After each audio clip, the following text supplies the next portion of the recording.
Many people want to connect and attach themselves to you when you look well or when you're doing well. But here the Apostle Paul is in chains. This is a special relationship that goes beyond what you see on the outside. So I want to declare to all those people who are of the Lord this morning that God is going to send some people or somebody into your life. Hear me clearly this morning. Who's not coming for what you have on the outside. They're going to come or come into relationship with you because of what you have on the inside. Shout amen, somebody. The Apostle Paul has got chains on the outside, but there's a man called Onesiphorus who says, I need to search for Paul. Even if it's hard for me, not easy for me, but I'm going to search for him until I find him. And then the Onesiphorus, according to the word of the Lord, he is going to find him not to refresh himself. He's going to find Paul to refresh Paul. I pray somebody like that will come into your life. That they will not come to be a burden in your life, but they'll come to be a burden lifter. They'll come to be a burden remover. That's the kind of relationship you need entering your life. Hallelujah. Paul says, though I'm in chains, here's a man who's coming to lift my burden. He may not be able to break the chains off me, but he's coming to refresh me. Hallelujah. Hallelujah. That kind of relationship you must have in 2019 all through your life. May it begin for you this year. That the people you're in association with, or the people that come into our life, they will come to refresh. They will come to revive. They will come to renew. Shout amen, somebody. Well, Paul was there and he was talking about Onesiphorus. And if you look at it, God has honored this man. God has honored Onesiphorus with a few verses. For the ages, this man's name is being mentioned. Because he knew how to honor God by honoring the grace. He attached himself to Paul and he refreshed Paul. Paul is speaking for Onesiphorus. Onesiphorus is not to speak about the Lord, and we must know when to speak and when not to. Say amen, somebody. Amen. And when not to speak. We must be like the Lord. Amen. Even on the cross, he knew to speak to the one sinner who repented, and he did not speak to the other one on the cross. Jesus, full of word in the beginning, was the Word, and the Word was with God, and the Word was and is God. Amen, everybody? Amen. The Word became flesh. Is full of word. So full of word. He chooses to keep silent when the mocker is speaking, and he chooses to speak when somebody else is repenting. We must be like the Lord. Hallelujah. We must know when to speak and what to speak. Because when we speak, we must be people who God speak for you. Put your hope in the Lord. Put your faith in the Lord. Trust in the Lord. Mary and Martha are there. The Lord spoke for Mary. Are you hearing me, church? Because she sat at his feet. Put God first. God will put you first. Put God first. God will speak for you. Shout amen, somebody. Hallelujah. Onesiphorus has affected his household. Look at verse 16. The Bible says, may the Lord show mercy to the household of Onesiphorus, because he often refreshed me and was not ashamed of my chains. He often refreshed. May the Lord show mercy to the household of Onesiphorus. It's not the household here that is searching for Paul. It's not the household that has come looking until they find Apostle Paul. It's Onesiphorus. But what does Paul say? Look at the grace of God. Look at the goodness of the Lord. He said, may the household of this man receive mercy. He said, what this man is doing, the people who are connected to him are going to be affected.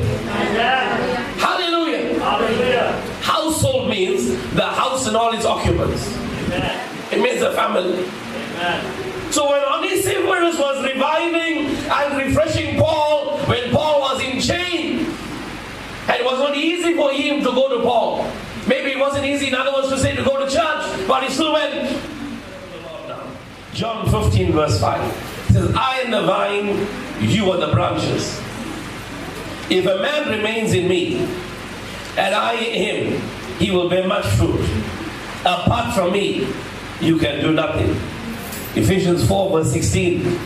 From Christ, the whole body, Ephesians 4 verse 16. From Christ, the whole body, but where? From Christ. The whole body, joined and held together by every supporting ligament, grows and builds itself up in love as each part does its work.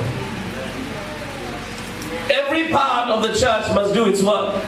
Then the church grows. Not just one part. So for this church to increase, for this church to grow, everybody must do your part. As you do your part, the Bible says, we will grow and we will be built up in love. Say amen, somebody. Amen. Hebrews chapter 7. Alright, let me go to Psalm 133 quickly. Psalm 133 verse 2.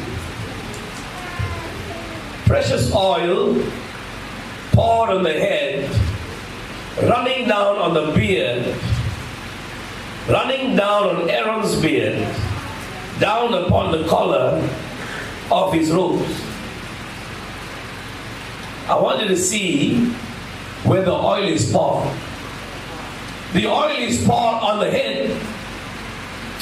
When the oil is poured on the head,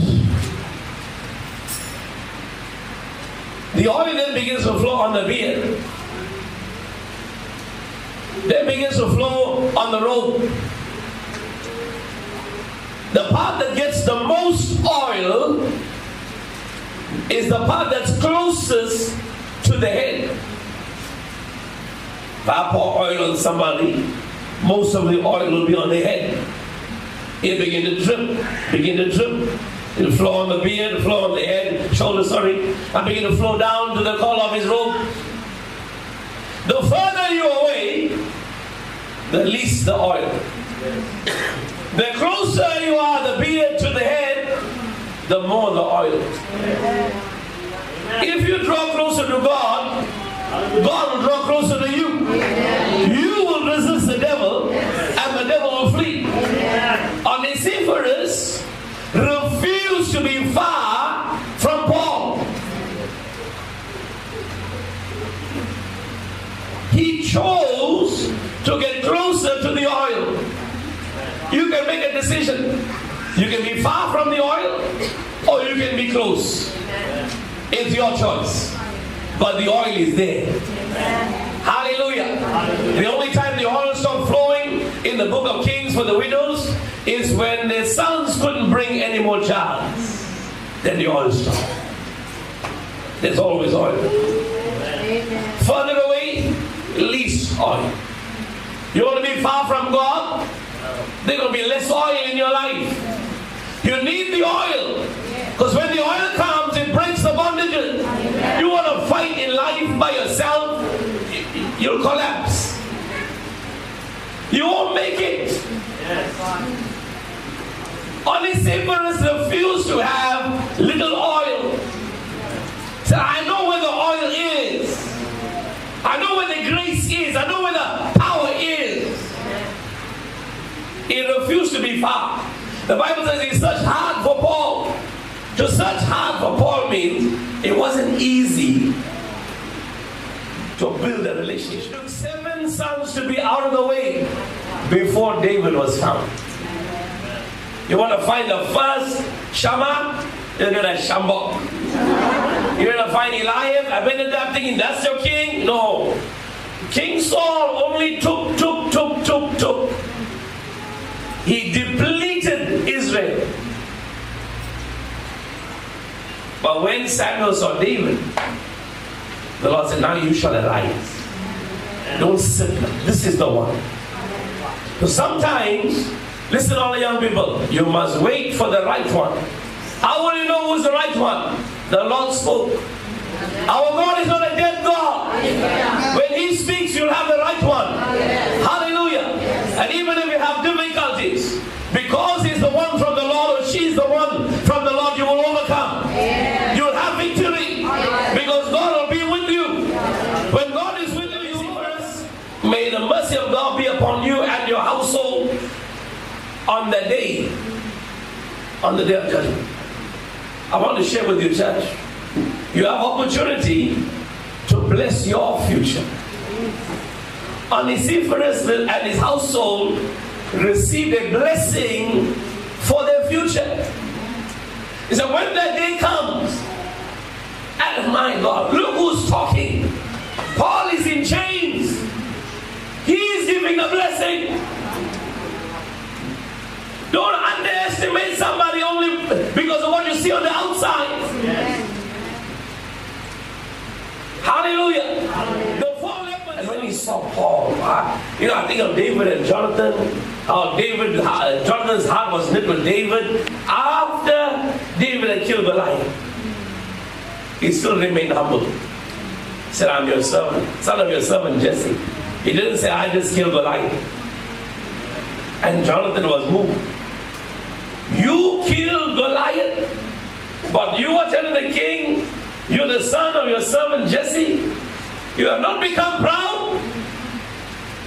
Then I, Prince Jonathan, am connected to you. Are you hearing me, church? Sometimes you don't have to be connected to the whole world.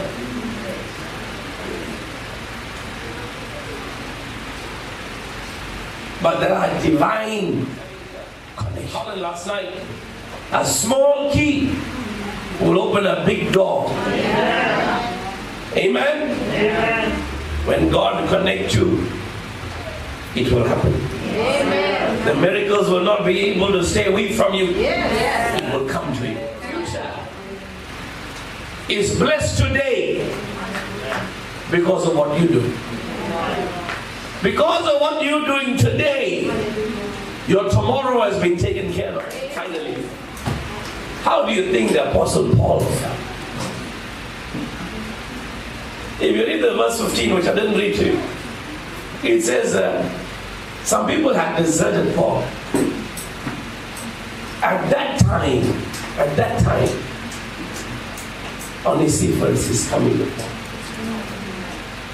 You know, when you help a praying mother or a praying father, when you go and you help them, I tell you, when they are in their prayer time, you are not forgotten. Paul is being refreshed at a time when Hermogenes and another guy had deserted him. He was left alone. He was in chains. And here comes Onesiphorus, coming, looking hard, trying to find him. Paul, even when God said no to him, still answered him. Take the stone away from me. God said, no, my grace is sufficient for you. God answered him even with a no. So what do I mean for you? When a praying man remembers you, when a praying woman remembers you, your life will never be the same. Your